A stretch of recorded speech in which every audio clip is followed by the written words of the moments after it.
Ya jangan sampai Mandalika seperti Jogja. Betul. Jogja kota itu pemilik hotel itu dari investor semua. Warga Jogja bekerja sebagai buruh di kotanya sendiri. Gara-gara mencabut rumput katanya, itu yang membuat dia juara. Bahkan katanya selama pandemi pemasukan pawang hujan itu menurun drastis. Karena nggak ada event ya? Nggak ada event. Nah, ini kan beberapa media, bahkan TV One kemarin itu memposting, wah semenjak sesudah level 1 ternyata kami laku lagi kan. Kalau dari sudut pandang multikultur itu adalah di mana bumi dipijak, di situ langit dijunjung. Saya tambahkan juga dikit ini ya. Siap. Nah di Jogja itu kenapa wisatawan bisa berlama-lama? Ya. Karena antar desa itu memiliki wisata yang beda-beda dan unik-unik. Local pride. Ya. Pastikan bayar pakai rupiah. Ya. Jangan mau pakai Shopee Pay. Iyalah. Wah, Anda kan dari Cina. Lombok Pride. Jadi bangga dengan lokalitas yang kita punya. Bareng Anyong, saling sedok. Jangan kehilangan jati diri mentang-mentang Ya, kita sudah go internasional, kita lupa Betawi.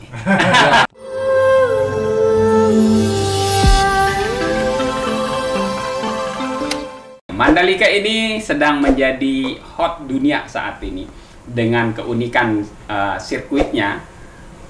Ada pemandangan laut, ada bukit. Nah ini satu-satunya informasinya di dunia yang memiliki komplit. Padahal belum jadi 100% pendukung. Pendukung pemandangannya itu. Kalau sirkuit dalamnya udah. Nah tapi bukit-bukit yang menjadi pemandangan indah nanti itu butuh proses. Ya Pak Gub memang sudah bilang masih banyak waktu kita berbenah untuk menyambut MotoGP.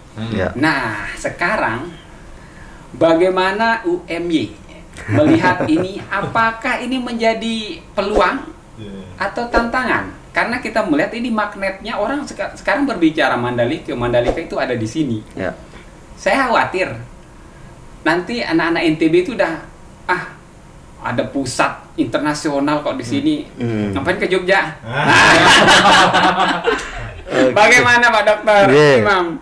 Wah ini luar biasa ya, gegap gempita Mandalika ya. Nah ini kita baru dengar juga ya, ternyata aksen dari bahasa Lombok itu berbeda dari ucapan dan pengucapan ya.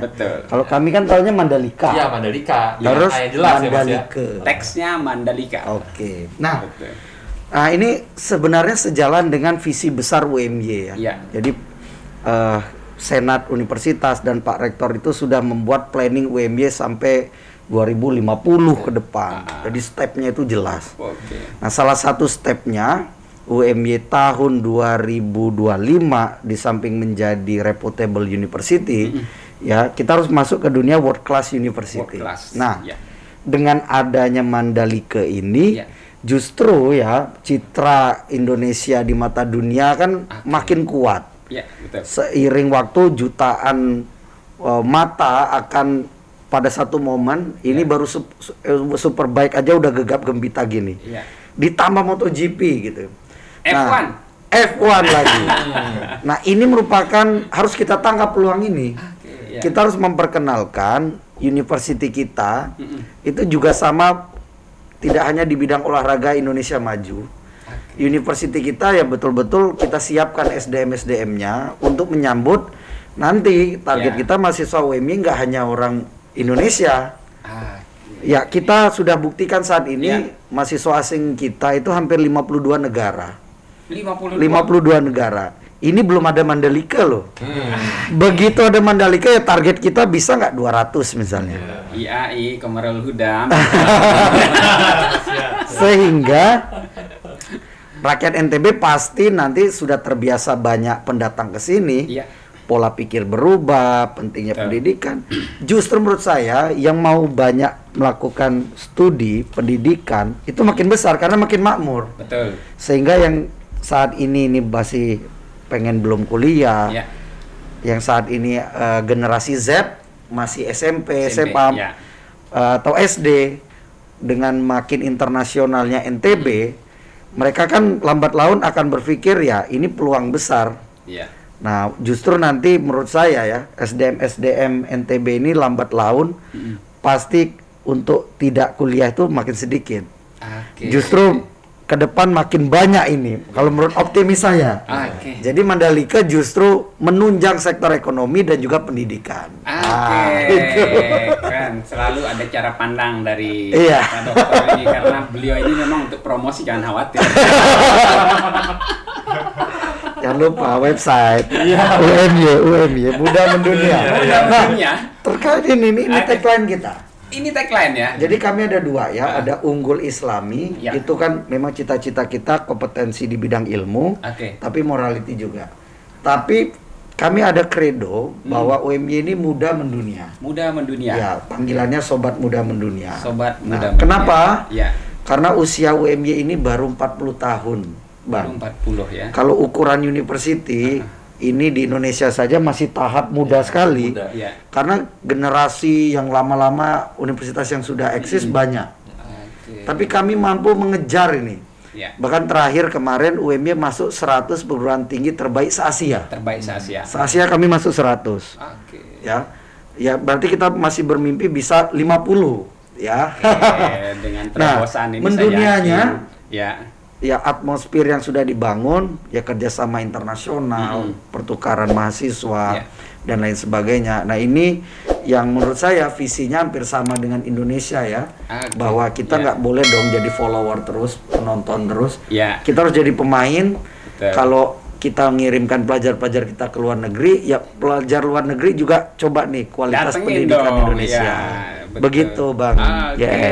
Mantap, keren, luar biasa ini. Jadi selalu ada peluang ya, apapun bentuk tantangannya itu ya, kita harus tangkap sebagai bentuk peluang agar nggak lemes nih.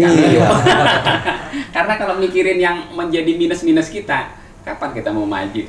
Berikutnya ini ada seorang yang ini marketing digital, jadi ya sangat kekinian sekali. Nah, sekarang ini Mas Erwan. Iya, gimana Mas? Gimana Bang? Kita berbicara menjual Mandalika. Iya, oke. Saya khawatir ke depan ini, apakah ini menjadi bencana ke depan? Mandalika ini diekspos internasional, kemudian masyarakat yang ada di ring 1. Iya, betul. Masyarakat kita yang ada di ring 1 ini gimana nasibnya ini kalau dari kacamata promosi, ataupun nanti pada akhirnya ini sudah menjadi world class nih, sport tourism sudah dijual di sana. Saya yakin kalau ya SDM ya masyarakat kita yang penjual semuanya itu udah pintar bahasa Inggris semuanya ya. Nah, apa yang perlu kira-kira nih dari pandangan Mas Erwan yang harus dipersiapkan ini dari pandangan ini orang yang marketing nih? Siap. Jadi gini Bang, saat kita bicara marketing, itu kan poin pertamanya adalah value. Iya. Karena marketing itu aksesnya cuma 3 doang nih ya. Bikin value, komunikasiin value, sama distribusin value. Tapi udahlah, kita fokus di value dulu. Nah sekarang saat kita bicara sirkuit, Mandalika bukan satu-satunya sirkuit di dunia. Ada begitu banyak sirkuit di dunia. Dan nah ini dan apa namanya, saat tadi ya kita bicara Mandalika dengan jualan komoditas utama itu adalah balapan. Berarti kan pangsa pasarnya akan kesini adalah antusias di bidang otomotif toh. Betul. Dan mereka itu sudah biasa berkeliling dunia. Dan mereka akan datang di samping dengan race-nya sendiri, mereka akan mencari lokalitasnya di situ. Betul. Nah, ini agak berbahayanya saat kita bicara marketing konvensional. Marketing konvensional itu kan menstandarkan semuanya. Ya bicara penginapan lah, kita lihat bagaimana jaringan hotelnya Hyatt misalnya. Semua sama. Bang Yes mau nginap di New York, nginap di Jogja, nginap di Lombok, nginap di Tokyo, dengan layanan yang sama. Dan itu orang-orang sudah mulai bosan dengan itu. Jenuh ya. Jenuh dengan itu. Nah, di sini kemudian menariknya saat internet muncul, itu kan kepemilikan media ada di semua orang. Iya kan? Betul. Saat dulu itu kita kalau mau lihat tren gitu ya, lihat di TV. Nah, kalau sekarang semua orang sudah punya akun Instagram, semua orang sudah punya akun YouTube. Nah, lokalitas itu jadi sangat penting. Nah, balik lagi ke value, di sini Mandalika ya, ngomongnya jangan Mandalika ya. Udah terbiasa kan? Udah terbiasa. Cukup 1 malam. Sah jadi orang Lombok. Sah jadi orang Lombok. Mandalika itu di Lombok. Iya. Kelombokannya nggak boleh hilang. Iya, oke. Dan tadi di sini Bang Umam tadi sempat ngomong ya Bang ya. Datanya itu ada 1.200 ya Bang ya. 1.200 kamar milik warga yang kemudian digunakan untuk tempat menginap wisatawan. Wow. Di samping ada 11 hotel ya Bang ya. 11 hotel yang digunakan. Ini sangat menarik menurut saya karena saya lihat oke lah, misalnya hotel itu ada 100 kamar per hotel. Hotel 1.100, warga 1.200. Nah, ini terkait sama tadi yang Bang Iyas bilang nih, sirkuitnya udah siap, tapi infrastrukturnya belum siap. Tapi warga berdaya, saya lihat di sini. Warga ya saya rasa sama Simon juga tadi sih. Begitu masuk Lombok itu rasanya kita kayak pulang kampung walaupun saya pertama kesini. Semua tuh menyambut seperti saudara. Dan ini yang saya rasakan di Mandalika. Warga itu kedatangan tamu, aduh ingin di rumahku aja yuk. Berlomba-lomba. Dan itu tuh yang nggak dimiliki oleh perusahaan dengan standarisasi internasional. Mereka semua melayani orang dengan SOP. Kadang-kadang emosional touch-nya hilang. Nah, menurut saya pembangunan yang sekarang ini tuh ya mungkin orang melihatnya masih ini ya, belum Mandalika baru sirkuitnya doang siap nih. Tapi yang lainnya belum siap. Jangan lihat dari sudut pandang itu. Kita lihat nih, dibiarkan aja lomba berjalan. Ini penginapan orang yang kesini ternyata bisa ditanggung sama warga kok yang berdaya. Dan orang-orang ini kan nginap makan di warung-warung warga juga toh. Betul. Dan semua orang happy dengan itu. Nah, menurut saya sih di sini jangan sampai potensi ini kemudian dihilangkan, dihilangkan atau diakuisisi oleh investor. Saat masuk investor jadinya itu sama saja. Standar sama. Nah, dan di media digital itu kan kadang-kadang tumbuhnya itu nggak lagi dari iklan ya. Saat kita bicara iklan, kalau zaman dulu udah nih semua media dibombardir, semua orang akan diterpa oleh pesan yang sama. Semua orang akan tahu. Sekarang udah enggak Bang. Sekarang itu tuh orang begitu ngelihat di Instagram Mandalika gitu ya, postingannya banyak nih. Mas Imam posting, Mas Umam posting, Bang Iyas posting. Saya ngelihat circle saya kalian bertiga nih. Wih, Mandalika oke nih. Begitu ada Mandalika posting sendiri, itu saya udah nggak lihat karena ini ya pasti bagus lah. Tapi begitu Mas Imam posting, Bang Iyas posting, Mas Umam posting dan bilang bagus, saya langsung percaya. Kadang-kadang sahabat saya. Nah, justru kekuatan dari orang-orang pemilik media ini itu yang harus diperkuat, dan itu munculnya kan dari warga sekitar dulu. Warga sekitar, dari orang yang datang nginap di tempat warga, berinteraksi, saling mention, temannya jadi tahu semua. Dan itu menurut saya sih ini yang perlu kita kelola dan kita jaga bersama. Real marketing saat ini ya. Real marketing saat ini. Jadi kalau kita baca skemanya, di warga sendiri kan sebetulnya sudah ada RT, RW, kelurahan. Nah, dari tingkat terkecil ini bisa deh kita bikin kelompok sadar wisata gitu ya. Darwis. Nah, nanti untuk belajarnya gimana? Nah, ini nih teman-teman yang pada kuliah di Jogja panggilin semua. Kuliah di Jakarta panggilin. Balik, ayo ajarin nih karena ada internasional di kampung gitu. Makanya udah lulus, nggak perlu kerja di Google. Kampungmu tuh loh udah internasional. Orang datang ke sini. Dan menurutku sih itu sih Bang. Jadi hal yang ironis kalau jangan sampai Mandalika seperti Jogja. Jogja kota itu pemilik hotel itu dari investor semua. Warga Jogja bekerja sebagai buruh di kotanya sendiri. Kan ironis ya? Ironis. Iya, makanya jangan sampai terjadi di sini. Perkuat warga itu diperkuat Bang. Lokal harus kuat nih. Lokal harus kuat, warga berdaya pokoknya. Internasional, kita ini udah menjadi magnet internasional. Banyak event nanti internasional yang akan dilaksanakan di Mandalika. Bahkan kita sebagai warga Lombok ini memang selain juga mempersiapkan diri itu tuh was-was akan terus terang nih, bahkan ada yang unik-unik kemarin ya. Umbrella girl-nya itu diminta pakai hijab. Ini kan usul-usulan unik. Hubungannya dengan itu, saya mau ke Dokter Umam. Bagaimana kita sebagai warga Lombok menurut SIDE? Nah, ini kalau saya berbicara SIDE itu Anda. Halus. Jadi kalau berbicara side itu halus. Side. Sampean atau apalah ya yang halus ya. Panjenengan. Nah, itu panjenengannya di sini side. Kalau saya itu saya itu aku tiang halus, tiang dan side. Tiang gitu ya, tiang itu halus.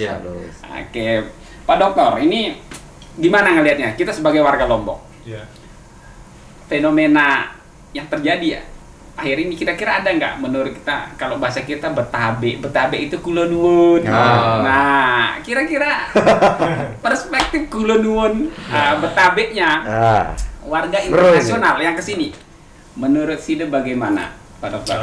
Kalau saya lihat dari media, seperti yang dibahasakan tadi, bahwa memang kearifan lokal itu yang membuat keunikan di Mandalika ini. Mungkin mic-nya lebih dekat. Ya. Nah, pada akhirnya kan tamu-tamu bahkan pembalap sekalipun diterima secara natural kan? Iya. Yang itu nyabit rumput juga. Nyabit rumput itu. Luar biasa. Si yang juara 1 sekarang. Toprak. Dan saya dapat di media tadi gara-gara mencabut rumput katanya itu yang membuat dia juara. Local wisdom.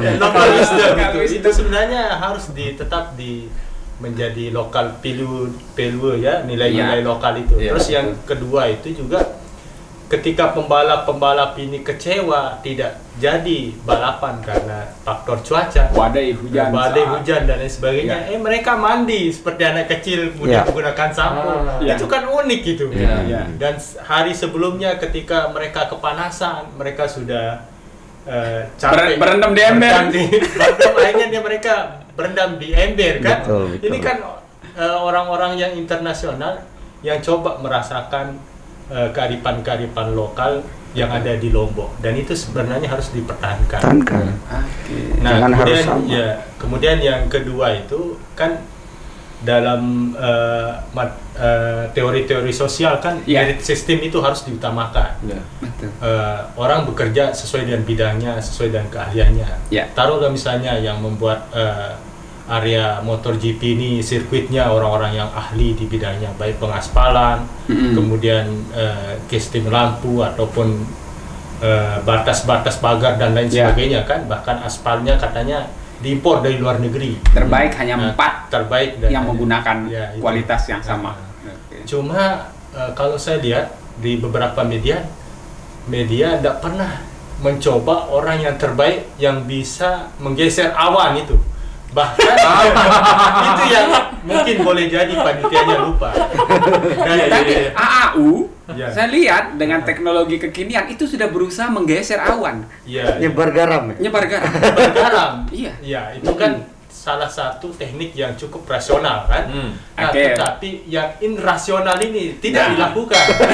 Justru yang di tempat menyebar garam itu hujan, yang tidak disebar garam itu tidak hujan gitu kan. Jadi 2-3 hari ini saya ke area Mandalika yang sebelum bandara itu tidak hujan. Tiba-tiba ke sana hujannya besar gitu. Berarti kan ada sesuatu yang masih kurang yang perlu tadi, maksud saya local wisdom atau orang-orang ahli yang bisa, dalam bahasa kita itu orang yang ahli di bidang itu seharusnya juga diikut sertakan menjadi kepanitiaan supaya semua orang baik pembalap maupun penonton tidak kecewa ketika misalnya jam timingnya untuk lomba itu digeser gara-gara persoalan hujan. Bahkan hari digeser satu hari berikutnya. Padahal seandainya orang-orang yang bisa konon yang menggeser awan, kalau dalam bahasa orang Betawi itu istilahnya pawang hujan itu. Dan jangankan di Lombok, di Jakarta itu pun dipakai itu pawang hujan. Sekelas ibu kota itu pawang hujan masih digunakan. Bahkan katanya selama pandemi pemasukan pawang hujan itu menurun drastis. Karena nggak ada event ya. Ini kan media, bahkan di TV One kemarin itu memposting semenjak sesudah level 1 ternyata kami laku lagi kan. Nah, mungkin panitia di sirkuit SDK ini agak lupa ya hal-hal yang pawang-pawang harus diberdayakan, karena segala rasionalitas mencoba awan itu dipindahkan sesuai dengan tadi garam itu kan tidak efektif. Nah, boleh jadi mungkin ya pawang ini mungkin secara irasional itu tidak masuk akal, tapi kan tidak ada salahnya kita mencoba. Boleh jadi dari situ kan sebagai solusi. Bayas tambahin dikit nih. Tadi di mobil sempat ngobrol sama Bang Umam ya.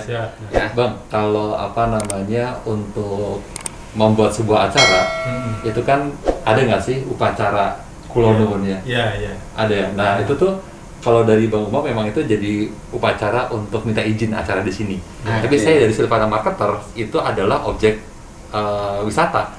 Itu adalah simbol budaya yang jadi karakter saat balapan di sini. Di depannya ada atraksi wisatanya dulu nih.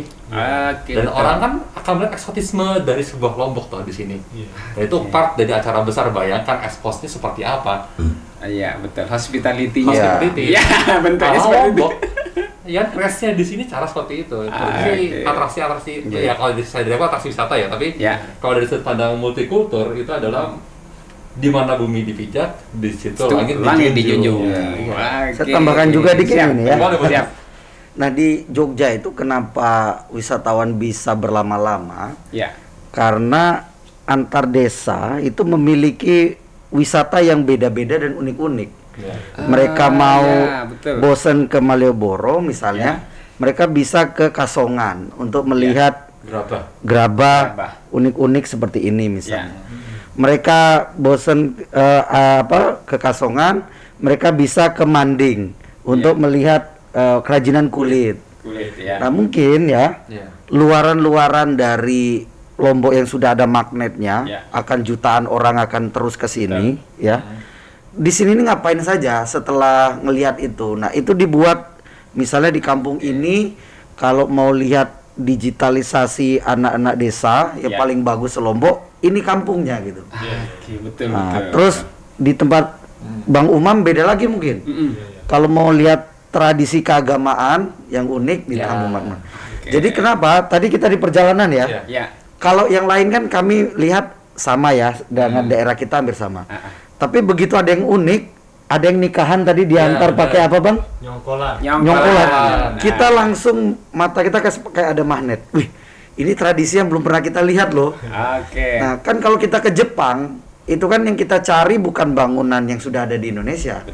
Tapi yang apa sih ikon Jepangnya itu. Nah, mungkin itu Bang yang perlu diperkuat. Bagi warga sini nyongkolan biasa ya, tapi buat kita kita ngelihat tadi kok unik banget pengantin di Arab pakai gerobak ya. Itu musiknya itu, kecimol. Itu kami tidak ada yang tahu, tapi bagi kami yang belum pernah lihat, kami ke Lombok tuh pengen lihat kayak gitu. Jadi kita nunggu ada teman kita nikah, baru undang kita masuk dalam rombongan nyongkolan. Gimana kalau nikah lagi tambah Bang? Jadi ceritanya ada yang bermimpi jamaahnya 4. Kira-kira kalau ada yang bermimpi itu bahaya didengerin sama jamaah pertama. Nah,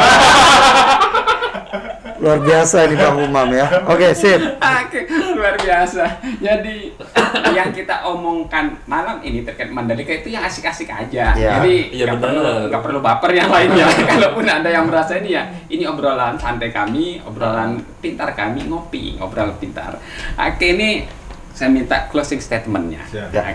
Terkait dengan apa tadi kita sudah berbicara banyak hal tantangan pasca Covid, kemudian bagaimana geliat mahasiswa dan lain-lain. Sekarang saya minta closing statement masing-masing terkait dengan digitalisasi dan bagaimana ke depannya membawa kampus ini dari 2 kampus. Jadi saya minta closing statementnya terkait dengan kampus masing-masing. Dari UMY 2 orang langsung, silakan Bang. Wah, ini closing statement ya. Jadi betul ya, kita tidak bisa melawan arus perubahan global. Ya, sekarang dunia makin mengecil ya.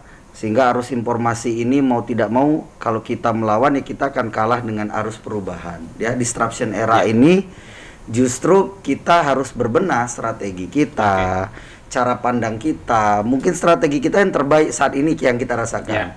Tapi kan kita harus punya visi ke depan gitu. Tidak mungkin cara-cara yang kita lakukan ini sama. Pasti ada perubahan-perubahan ya, dari cara, dari habit, pokoknya berubah semua. Maka kalau orang nggak mau berubah, dia akan stuck di situ. Nah, itu yang kita coba terus berinovasi, ya mendengarkan berbagai masukan, kita godok bersama-sama. Sehingga saya rasa kalau kita terus mampu berubah, tetapi kita punya track yang sesuai yang kita targetkan, ya lambat laun apapun kejadiannya, ya kita sudah bisa mengantisipasi, Bang. Nah, sehingga mungkin ke depan kami harapkan memang teman-teman yang ada di NTB, ya ini adalah anugerah dari Yang Maha Kuasa, Allah diberikan satu ibaratnya magnet baru, sehingga SDM-nya kita siapkan. Ke depan ya NTB mungkin salah satu pusat Indonesia untuk orang luar negeri maupun potensi kita aja 270 juta ya, Bang. Kalau mau melayani wisatawan lokal saja itu nggak ketulungan ya. Apalagi untuk keluaran. Jadi SDM ini adalah hal yang paling krusial dan pendidikan salah satu untuk mengubah mindset dari SDM yang berkualitas. Gitu, Bang. Siap, luar biasa. Ini urusan promosi UMY. Jadi kalau udah berbicara urusan promosi, kayaknya Mandalika menjadi bahan promosi yang baik. Jadi visi misi UMY internasional itu nanti imbasnya bisa bawa ke sini. Berikutnya ini Mas Erwan. Kalau dari saya sih buat sahabat YS di mana berada, local pride. Lombok Pride. Jadi bangga dengan lokalitas yang kita punya. Bareng Anyong saling sedok. Kolaboratif.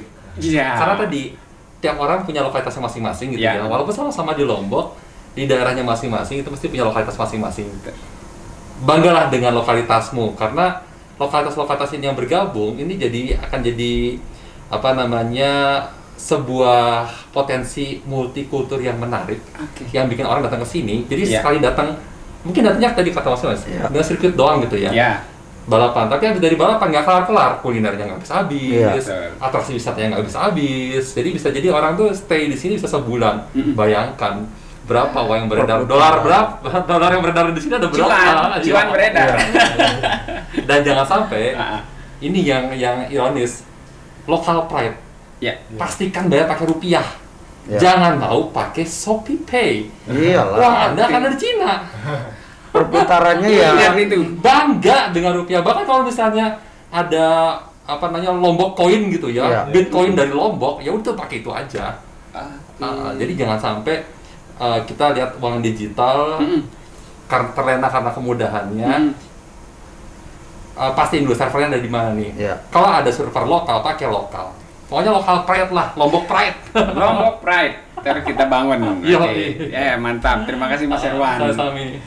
Luar biasa, ini membangkitkan semangat kita yang ada di sini. Nah, sekarang terakhir dari Pak Dr. Umam, gimana melihat closing statement dari pembicaraan kita tadi?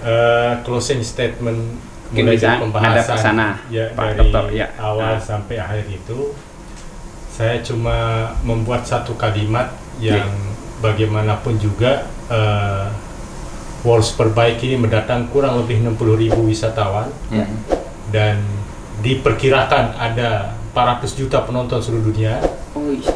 Jangan sampai kita hanya menjadi penonton dalam lingkup area apapun yang bisa kita lakukan.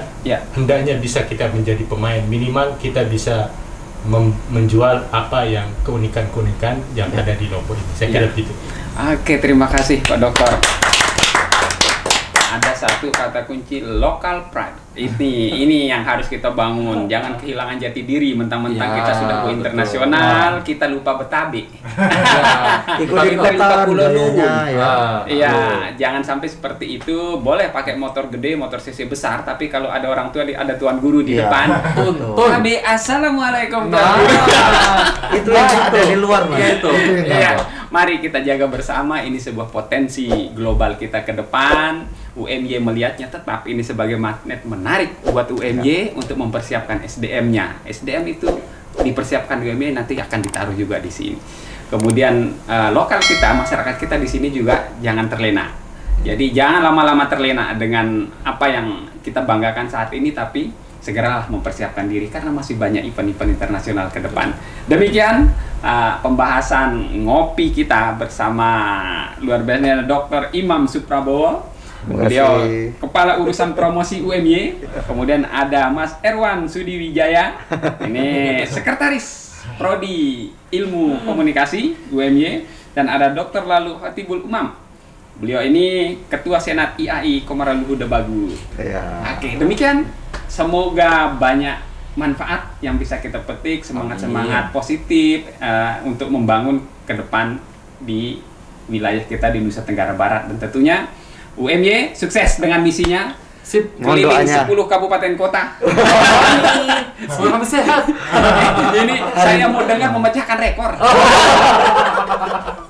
Keliling NTB, ini keliling NTB beneran loh ya, bukan hanya virtual, bukan hanya virtual, fisik, ya fisik. Jadi beliau akan keliling fisik. Jadi mungkin ada pemecah rekor keliling NTB dalam 10 jam. Kita siap ngicipin kopi ya Mas ya? Siap. Di seluruh NTB. Oke, siap. Demikian. Assalamualaikum warahmatullahi wabarakatuh. Waalaikumsalam warahmatullahi wabarakatuh. Kita seruput.